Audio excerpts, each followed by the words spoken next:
улсын ерөнхийлөгчийн зайлшгүй 2017 оны 12-р сарын 12-ны өдөр дугаар 81 төрийн ордон Улаанбаатар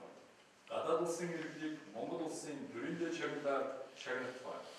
Монгол улсын үндсэн хуулийн 33-р зүйлийн нэгдэх хэсгийн 7 дахь зал Монгол улсын ерөнхийлөгчийн тухай хуулийн 15-р зүйлийн нэгдэх хэсэг заасныг тус үндэслэн зайлшгүй болгосон. Монгол улсын соёл, боловсрол, нийгмийн салбарт оруулсан хувь нэмрийг өндөрөөр үнэлж,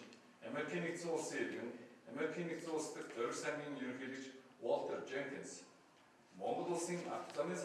салбарын хөгжилд үнэтэй хувь нэмэр оруулсан Япон улсын иргэн Марокко Кенжи нарыг Монгол улсын төрөндөө чагнал Алтан гац одонгоор шагнасбай. Зайлшгүй болгосон Монгол улсын ерөнхийлөгч Халтмаагийн Баттул